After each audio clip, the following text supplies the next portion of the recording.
So join us. See what shenanigans we get into next.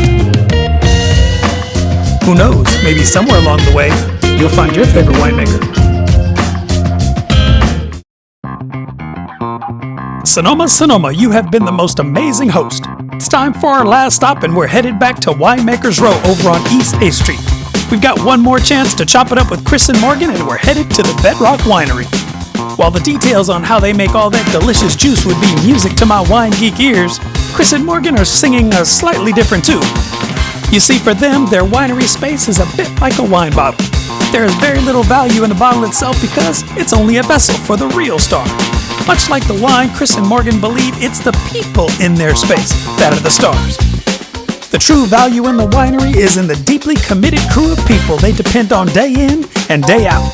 And they refer to them as their Cellar Village. Well, thanks for bringing us to the winery because, we got all these beautiful vineyards. We want to find out where you make the juice. Believe it or not, the winery is an important part of that process. So. Maybe not as romantically beautiful as the vineyard or tasting room, but it's very functional, and we have every cool tool and vessel that you could want. So it's got to be something good. If putting out the wine you're putting out, I mean, shit, you got to have a good facility, right? Well, we have good people too. Yeah, that's a big part of it too. We have extremely good people. So tell us about this cool Cellar Village that we keep hearing about. I mean, the winery started with Morgan as a one-man show. Then we hired our first employee, Cody, in 2012. We were definitely influenced by, I would say, PAX.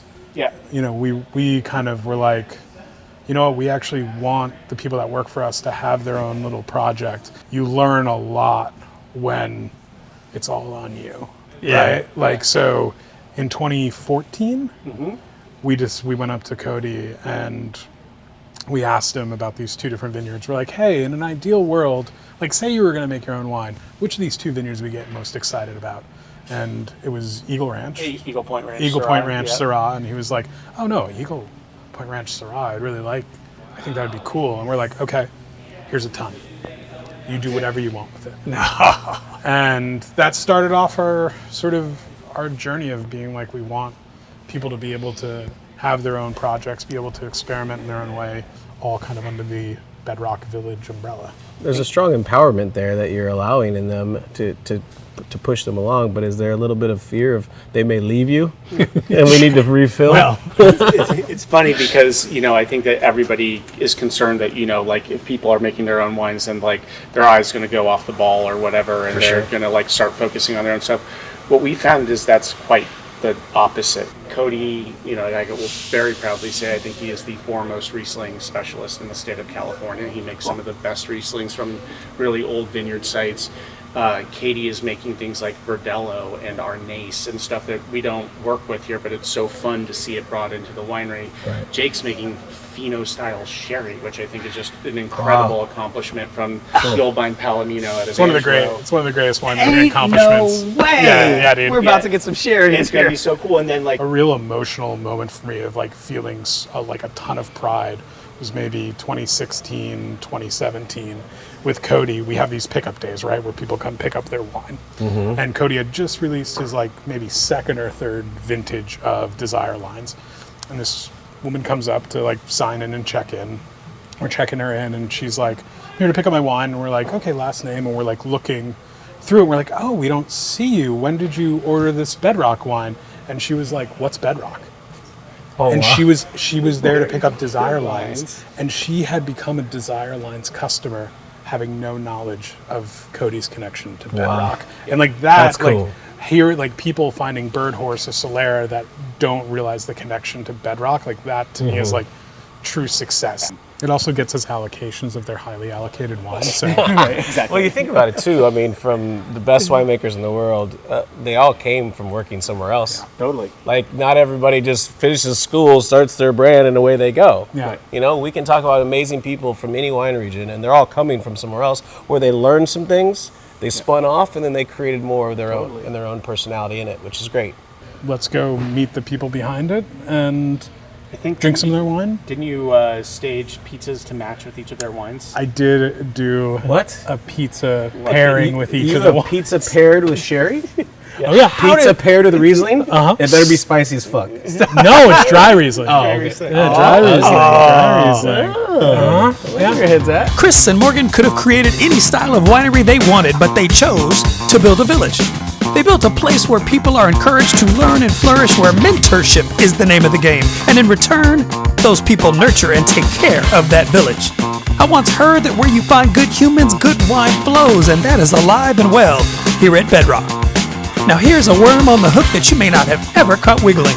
When you find an artisanal producer you get down with, they were likely inspired by or are inspiring someone else, or maybe both. So skip trying to get better at bottle labels and wine walls and instead follow the inspiration. Let one winemaker you love turn into a dozen. Oh my goodness, the smell of that pizza is making me hungry. We just want to say thank you so much for having us. So excited to spend a little bit of time with you. You know, we're not supposed to bring sand to the beach, and I know you have plenty of wine in this building. I am a champagne slut, and I love really well-made champagne. What better person to focus on old vines than Agapar? So here we have the terroir, 100% Chardonnay Grand Cru. Cheers. Cheers, wonderful people. Cheers. Enjoy. Crisp and clean, but a little bit of power. You all come to this place and work. I know when I came here the last time, I actually heard more laughter than I actually heard working. You guys, tell me about the vibe of this place. I worked across the street at Pets and Hall with Morgan and Chris in 2012, and then we built this starting June of 2013. We built the plane in the air for sure. Wow. The first time. It's the only way to build a plane is while you're flying it, right? Is this true you really have Palomino out here? Yeah, so this is Evangelo Palomino, where you guys were at. And so 1888, dry farmed Palomino vines, aged all under floor in a Solera that dates back to 2017. Wow. Traditional Fino Sherry method, but with old California vines. Is the Solera here? Solera's here. Yeah. Wow. What inspired you to make sherry? So I was an undergrad at Davis, studying wine, but knowing nothing about wine, but got to taste through Davis's crazy old sherry cellar. Yeah. I was like 21, 22. We got to taste stuff even like sherries with quinine in it that were sent to the building of the Panama Canal for malaria. Oh, shit. Sorry to interrupt, Jake. Pizza. Hey, we didn't think you should talk about wine without food. Yeah, there you go, Joel. Oh, stop it. That looks amazing. So we have, for the sherry, we have legit Spanish anchovies, tomato pie. So just a little Parmesan Reggiano on it and sauce.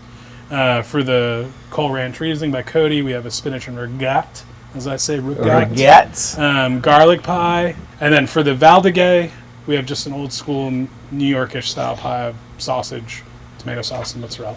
Katie, Valdigué, here for it. One of my favorite. Go Ags. Me too. Go Ags. I think it's class of 82 over here.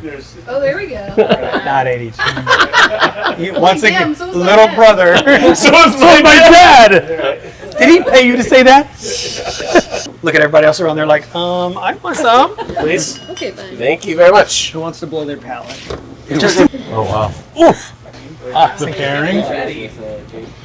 It's like almond butter. So, by the end of your career, how many barrels will you have? Have you Well, it's an calculated interesting that? question, Joel. The oldest barrels are getting a little, the floor is getting tired. They're getting a little more oxidized. So those actually get pulled out for a different. Amontillado. So Here I we think the go. Fino's kind of in stasis where it's at. But there'll probably be a different sherry. Truly one of the greatest winemaking accomplishments of the last 25 years is making Fino sherry from 1890s Palomino. I mean, this is truly what the definition of a cult wine should be. Like, just because, I mean, how much of this wine did you make 42 cases of half bottles. Wow. in total? Frank Evangelo would be very into this wine. So how often does this vibe kind of happen in the Cellar Village and sit down and, break bread? A lot. A lot. Yeah. Yeah, we try to get together as a team as much as we can. We're segmented a little bit in location. The winery is here, the vineyard team is in the vineyard, our sales team, and Chris and Morgan are, busy running the company. And so any opportunity to bring everyone together is always such a joy. So we call this space the Bedrock Bistro because we have lunch together. We open up the door, we let some sunshine in, invite folks in, set out tables, after lunch, sit and chat. Cody, I noticed in front of you, is that amazing Riesling I've been hearing about? This is from a vineyard called Cole Ranch, planted 2 hours north of us in the wilds of kind of coastal Mendocino County. Historic block of Riesling, planted in 1973, and we've been getting this fruit since 2016. I drove up, found the vineyard, and tied my business card to the gate with a note that said, "Nice grapes, can I get some?" It's one way to pitch. And we got a call the next day, yeah, you want to come taste? Acid and minerality play well together. One's not dominating the other. I was just about to say, it's not just fruit and acid. There's definitely good solid terroir there. Well done. I concur. I'm smitten. Is there a stovetop in here? we have a 2-burner. Yeah. Yeah, the bistro is very much ad hoc bistro. This has been very generous to help us build the bistro. We've got a wok station, we've got a plancha, we've got a 2-burner. Yeah. Wow, nice. Pizza oven. Affectionately called the bedrock. The bedrock. I love that shirt. What was our hardest shirt this year? Sure. It was that or Steely Dan, and we went with Steely Dan. So I see another lovely bottle in front of you, Katie. That looks like some yum yum. Got some Bird Horse Valdigué. This is a wine that my wife and I make, Bird Horse Wines. She's a winemaker down the street at Scribe Winery. And we started in 2018 working with varieties that are a little less common in California, but we think there should be more of because they're really well suited for the climate. So, Katie, I love the fact that you guys have captured all the V's in the grape world to make wine. That's the next plan is go all in on V wines. So, we've got... So Viognier? We've got Valdigué, we make Vermentino, we make Verdello. Where's the Viognier? Where's the Viognier? Viognier. Yeah, Too mainstream. Too mainstream. Exactly. There's more of that on the shelves. Where's this coming Someone's from, got the Katie? wine Bible at home. You see that? We went straight down the V's. So this is, the vines were planted back in the 80s, which is impressive for Valdigué. It's also commonly called Napa Gamay, but makes a really delicious, bright red fruited, peppery, light red. That is gorgeous. Smells great. If I could only get a scarf in that color. I know. I mean, it's so enticing. Like, Right? how did you not want to The color's beautiful.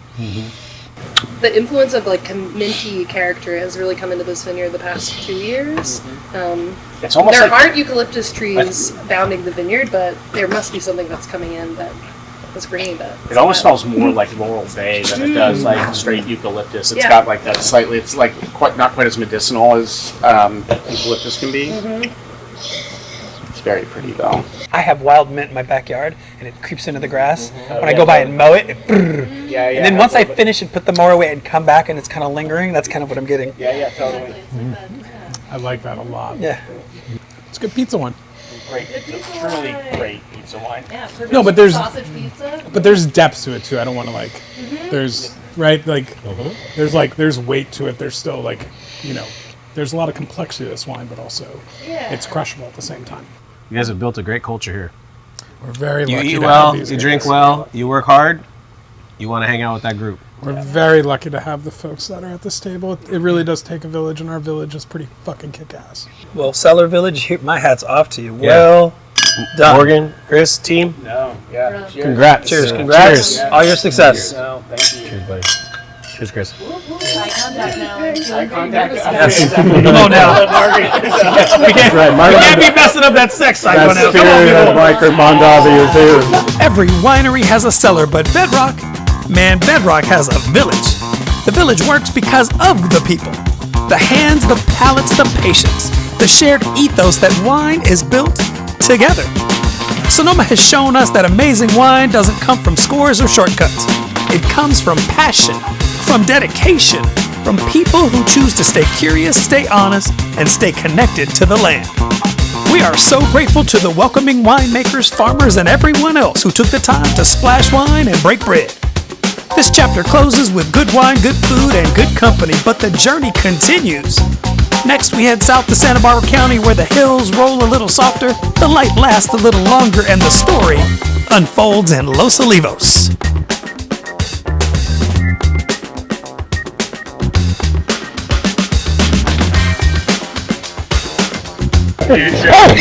Holy.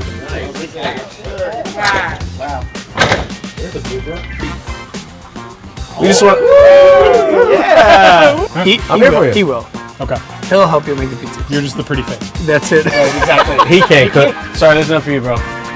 Man!